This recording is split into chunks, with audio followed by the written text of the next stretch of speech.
Assalamualaikum warahmatullahi wabarakatuh. Selamat siang semua. Selamat datang di podcast kita hari ini dengan tema Panduan Menjadi ASN yang Bermoral dan Bertanggung Jawab. Sebelumnya izinkan saya memperkenalkan diri. Nama saya Dea Septianda Putri. Saya dari Kantor Otoritas Bandar Udara Wilayah 1 Kelas Utama. Sebelum memulai acara ini, alangkah baiknya kita membaca doa terlebih dahulu, agar acara ini diberi keberkahan. Baik, baca doa dimulai. Baca doa selesai. Baik, untuk pemirsa di episode kali ini, kita akan membahas bagaimana sih cara sebagai ASN yang berakhlak mulia, serta bagaimana cara meningkatkan kualitas ASN. Kali ini saya sedang bersama moderator yang bernama Aidil Nugraha. Beliau seorang instruktur di instansi Poltek Bank Medan. Untuk mempercepat acara ini, saya persilahkan kepada Mas Aidil Nugraha sebagai moderator. Iya, baik. Terima kasih kepada Mbak Dea saya ucapkan. Pertama-tama saya minta maaf, saya memakai masker di sini karena saya sedang, mengalami flu. Tetapi ketika saya mendapatkan informasi bahwa yang akan kita wawancarai ini merupakan 2 ASN-ASN yang, sangat fenomenal, saya mengesampingkan dulu penyakit saya, agar kepada seluruh ASN-ASN muda di luar sana bisa mendapatkan informasi dan bisa menjadi seperti 2 orang, ASN yang viral berikut ini. Baik, terima kasih kepada Mbak Dea. Eee, Langsung saja untuk pembahasan sore hari ini kita akan membahas, bagaimana sih 2 orang ASN-ASN yang muda ini bisa viral karyanya di luar negeri. Bukan di Indonesia kita bicarakannya, ini di luar negeri. Eee, Dia berkuliah di luar negeri dan lulus menjadi, yang sangat-sangat memuaskan dan nomor satu, dan karyanya tersebut dipakai di luar negeri dan sangat viral. Oleh karena itu, pertama-tama kita sambut dulu kepada dua orangnya adalah Mas Okta dan Mas Akbar. Bagaimana kabarnya pada sore hari ini? Apakah sehat? Selamat sore Pak Aidil. Alhamdulillah sehat Pak Aidil. Alhamdulillah, Mas selamat Akbar sore bagaimana Mas. kabarnya? Oh iya, selamat Selamat sore. sore Mas. Ya. Oh iya, baik. Kita langsung saja ke pertanyaannya untuk, Mas Okta pertama dulu ya. Bagaimana sih kisi-kisinya untuk Mas Okta bisa menjadi seorang ASN dulu, bagaimana? Bisa dijelaskan kepada, rekan-rekan semua yang penonton-penonton setia kita? Baik, silakan kepada Mas Okta. Terima kasih Mas Aidil atas waktunya. Awal mula cerita saya menjadi seorang ASN di Kementerian Perhubungan adalah awalnya saya mendaftar di sekolah kedinasan, salah satu sekolah kedinasan di Kementerian Perhubungan, dan di sana ditawarkan ada jalur Polbit. Waktu itu saya tidak mengenal jalur Polbit itu apa. Kemudian saya diarahkan dari kakak sepupu saya, dan alhamdulillah keterima di jalur Polbit.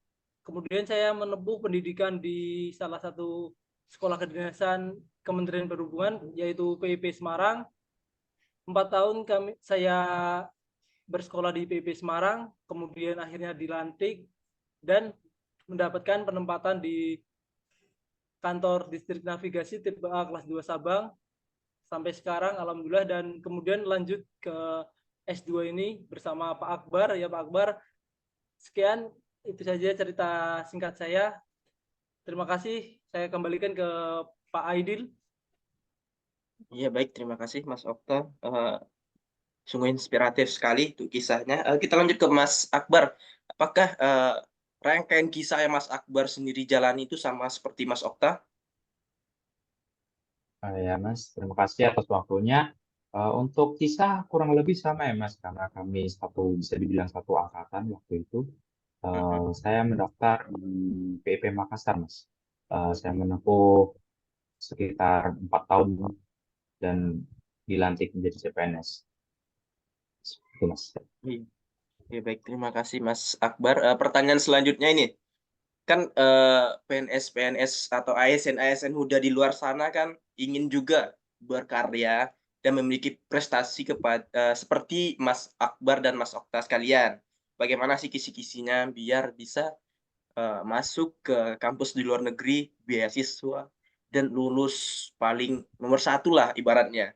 karyanya itu terkenal viral. Bagaimana sih kisi-kisinya menurut Mas Akbar sendiri? Baik, silakan Mas Akbar.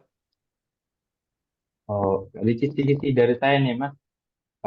Waktu itu ini mungkin bisa cerita sedikit ini ya, dari pertama kali saya menjadi CPNS ini, Mas. Saya waktu itu harus untuk mengikuti namanya Latsar, Mas. Wah, Latsar itu dari Kementerian Perhubungan. Di situ kami diberikan ilmu baru, materi baru yang masih barulah dalam hidup saya gitu, Mas. Nah, waktu di situ saya dikenalkan itu dari slogan dari Kementerian Perhubungan kan, itu adalah berakhlak, Mas. Nah, dari berakhlak ini saya apa namanya jadikan acuan panduan untuk diri saya gimana caranya saya bisa menjadi slogan tersebut, Mas. Nah, berakhlak ini sih ada akronimnya, Mas, itu, Mas. Jadi yang itu berorientasi pelayanan. Jadi gimana cara saya itu eh, memberikan servis atau pelayanan yang terbaik kepada masyarakat. Karena kan kita kan pelayan masyarakat ya, Mas, pelayan rakyat. Lalu hanya tuh akuntabel, itu memegang teguh kepercayaan. Itu maksudnya tuh bagaimana kita bertanggung jawab terhadap apa yang eh, kita miliki atau diberikan atasan kepada kita, begitu, Mas. Terus yang K-nya itu adalah kompeten. Nah, kompeten itu gimana dari diri kita itu mengembangkan apa apa saja yang kurang gitu, Mas, untuk kita bisa eh, berkompetisi di dunia perhubungan ini, ASN ini. Lalu hanya itu harmonis. Nah, di harmonis ini selain kita tuh harus mencari relasi, Mas. Untuk gimana caranya? Oh, masukan dari sini, masukan dari teman lain. Oh, mengenal dari udara, dari darat maupun laut begitu, Mas, ya, untuk lebih paham lagi. Setelah itu L-nya itu loyal, Mas. Itu kita harus berdedikasi mengutamakan kepentingan bangsa dan negara. Terus hanya itu adaptif. Nah, itu karena adaptif itu kan kita harus siap menghadapi perubahan ya, Mas, siap menghadapi perubahan. Jadi gimana caranya kita tuh walaupun diterjal perubahan itu kita harus gimana caranya kita harus bisa melewati angin tersebut lah ibarat kata. Lalu yang terakhir ini K itu adalah kolaboratif. Nah, itu gimana kita bersama-sama, bagaimana cara kita membangun bersinergi untuk bangsa dan negara ini. Mungkin sekiranya itu sih, Mas.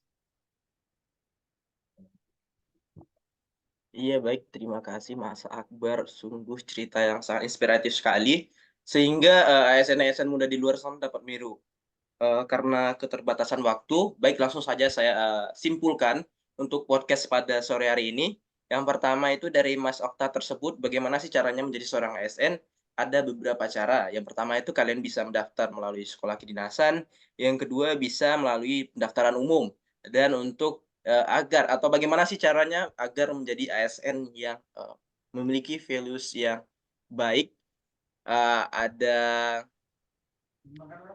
7 poin-poin penting yang rekan-rekan semua harus miliki. Yang pertama itu adalah rekan-rekan harus berorientasi pada pelayanan, yang kedua accountable, yang ketiga kompeten, yang keempat harmonis, selanjutnya loyal, adaptif, dan kolaboratif. Dan jika disingkat, seorang ASN itu harus memiliki sifat yang bernamakan adalah berakhlak. Eee Cukup sekian untuk podcast kita pada sore hari ini.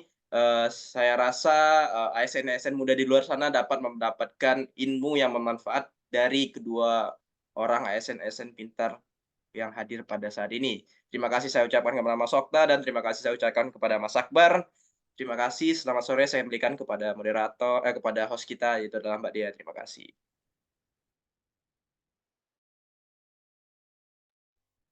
Baik, terima kasih Mas Aidil untuk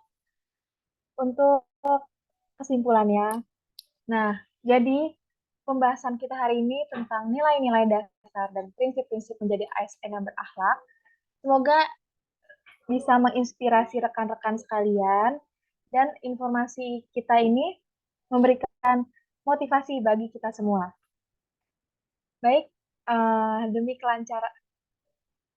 kelancaran acara ini serta selesainya acara kita kali ini, mari kita baca doa terlebih dahulu. Baca doa dimulai.